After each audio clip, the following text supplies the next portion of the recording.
تصريح خطير من رئيس السنغال يعتذر ويتوسل للمغرب بعد قرار لسحب الكأس من السنغال يصدم الملايين. انظر ماذا قال. ولكن قبل أن نبدأ، إذا كنت ترى أن المغرب ظلم في هذه البطولة وأن الكأس كان من حقه، فاعمل إعجاباً للفيديو ولا تنسى أن تعطر فمك بذكر الله والصلاة والسلام على رسولنا الكريم، واكتب في التعليقات: العدالة للمغرب. مشاهدينا الكرام، أهلا بكم.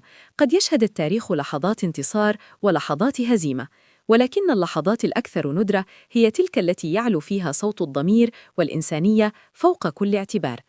اليوم نحن أمام واحدة من تلك اللحظات النادرة التي ستسجل بأحرف من نور في سجل العلاقات الدولية والروح الرياضية. فبعد القرار التاريخي للفيفا والمحكمة الرياضية الدولية بسحب لقب كأس إفريقيا من المنتخب السنغالي وإعادة الحق للمنتخب المغربي، دخل على الخط الرئيس السنغالي السيد مكيال وأدلى بتصريح غير مسبوق، ليس دفاعاً بل اعتذاراً، وليس تبريراً بل توسلاً. تصريح يقلب كل الموازين ويصدم الملايين، فاستعدوا لمشاهدة ما قاله. فقد دخل الرئيس السنغالي وأدلى بتصريحات للقناة الأولى الأرضية السنغالية وقال: أيها المواطنون السنغاليون، أيها الشعب المغربي الشقيق، أيها عشاق كرة القدم في إفريقيا والعالم، أيها السادة، أقف أمامكم اليوم ليس كرئيس بل كإنسان يحمل قلباً أثقله ما جرى. أقف بكل تواضع وبكل صدق لأقول كلمات قد تكون الأصعب في مسيرتي. لقد تلقينا رسمياً قرار المحكمة الرياضية الدولية وقرار الاتحاد الدولي لكرة القدم، وقرأنا حيثياته. ولأننا شعب يحترم القانون والقضاء والعدالة، فإننا نقبل هذا القرار رغم مرارته. لكن قبولنا للقرار لا يكفي، يجب أن أقول الحقيقة كاملة، يجب أن أتكلم من القلب. ما حدث في نهائي كأس إفريقيا كان وصمة عار في جبيننا جميعاً، كان خيانة للروح الرياضية التي نشأنا عليها، وخيانة لقيمنا السنغالية الأصيلة المبنية على الترنجة أي النزاهة، وعن الكير أي الكرامة. لذلك أبدأ كلمتي باعتذاري الشخصي العميق واعتذار دولة السنغال بأسرها إلى جلالة الملك محمد السادس رمز الوحدة والأخوة في المغرب، وإلى صاحب سمو الملكي الأمير مولاي رشيد، وإلى الحكومة المغربية، وإلى الشعب المغربي العريق، وإلى كل أفراد الأسرة الرياضية المغربية، وخاصة إلى ذلك الفارس الشاب إبراهيم دياز. ما تعرض له ذلك اللاعب هو أمر لا يغتفر، وضع بين خيارين مريرين، بين تحقيق حلم شعبه وبين سلامة أبناء وطنه في المدرجات. لقد استخدم كرهينة نفسية في معركة ليست معركته، وهذا أبعد ما يكون عن روح الإسلام الذي يجمعنا وعن القيم الإفريقية الأصيلة. أنا أتوسل إليكم أيها الإخوة في المغرب أن تقبلوا اعتذارنا، ليس لأن القرار جاء لصالحكم، بل لأن الخطأ كان خطأنا والذنب كان ذنبنا. لقد خالتنا ثقتكم وخانتنا الثقة التي وضعها فينا شعبنا. الفوز الحقيقي لا يبنى على دموع الأطفال ولا على تهديد الأبرياء. الفوز الذي جاء من خلال الضغط والتهديدات الأمنية والانسحاب المتعمد هو فوز وهمي لا قيمة له، بل هو هزيمة أخلاقية ستبقى تلاحقنا. وأقول لشعب السنغال العزيز: لقد خسرنا أكثر من كأس، لقد خسرنا جزءاً من كرامتنا. لا يمكن أن نعرف أنفسنا بالانتصارات الزائفة. سنتغلب على هذه المحنة كما تغلبنا على غيرها، ولكن بالحق والصدق.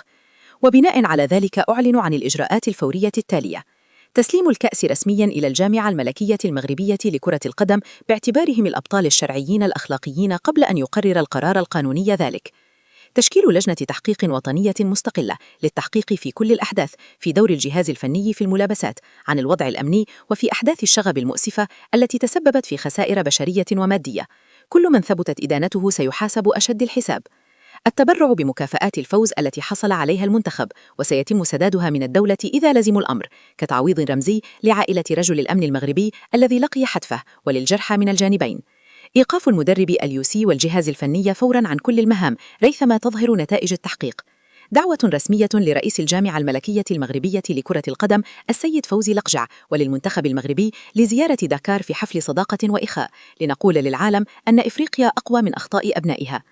وأخيراً، وبعد هذا الاعتراف المدوي والدموع الصادقة، توجه الرئيس السنغالي بكلمات ختامية ستحفر في تاريخ العلاقات الرياضية بين الشعوب.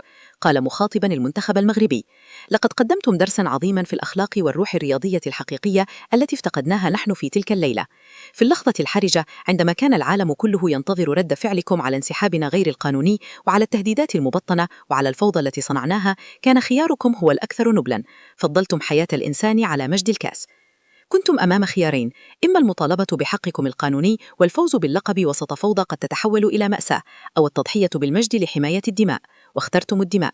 هذا القرار أيها الأبطال هو ما يصنع الأساطير الحقيقية.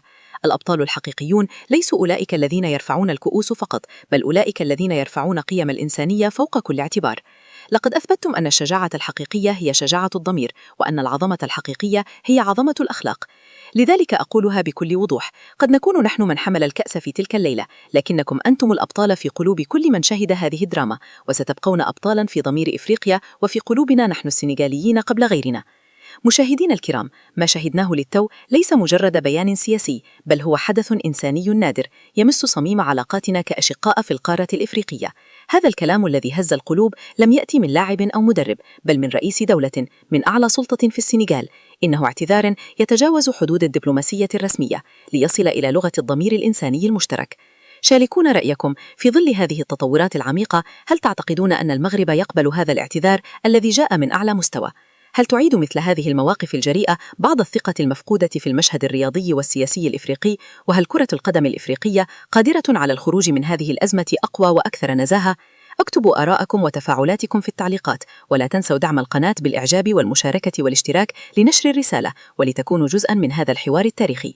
تسريبات خطيرة واجتماعات مغلقة أعادت فتح واحد من أكثر الملفات إثارة للجدل في تاريخ الكرة الإفريقية. تقارير حساسة خرجت إلى العلن فجأة وأشعلت نقاشاً واسعاً بين الجماهير والمحللين، بينما تتزايد التساؤلات حول ما حدث في واحدة من أكثر المباريات إثارة للجدل في تاريخ البطولات الإفريقية. السلام عليكم ورحمة الله وبركاته، عشاق الساحرة المستديرة ومحبي العدالة الكروية في كل مكان. قبل أن نكشف لكم تفاصيل هذه القصة التي بدأت كهمسات داخل الغرف المغلقة وتحولت اليوم إلى حديث الشارع الرياضي في إفريقيا والعالم، دعونا أولاً نعطر أفواهنا بذكر الله والصلاة والسلام على سيدنا محمد صلى الله عليه وسلم. يا أبطال، إذا كنتم تؤمنون أن الحقيقة في كرة القدم يجب أن تظهر مهما طال الزمن، فادعموا الفيديو الآن بالضغط على زر الإعجاب، واكتبوا في التعليقات رأيكم بكل صراحة. هل حان وقت كشف الحقيقة الكاملة؟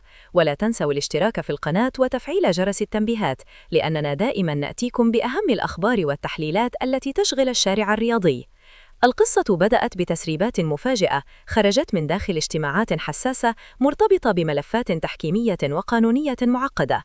مصادر إعلامية تحدثت عن مراجعة تقارير وشهادات جديدة تتعلق بأحداث مباراة نهائية أثارت الكثير من الجدل منذ وقوعها، وهو ما أعاد النقاش بقوة داخل الأوساط الرياضية. هذه الشهادات بحسب ما يتم تداوله تضمنت إفادات من بعض أفراد طاقم التحكيم، إضافة إلى تقارير تقنية مرتبطة باستخدام تقنية الفيديو، وكذلك ملاحظات من مراقبي المباراة. هذه المعطيات دفعت بعض الخبراء القانونيين في كرة القدم إلى المطالبة بإعادة النظر في تفاصيل ما حدث، من أجل تقديم توضيح كامل للجماهير التي ما زالت تتساءل حتى اليوم عن حقيقة بعض القرارات.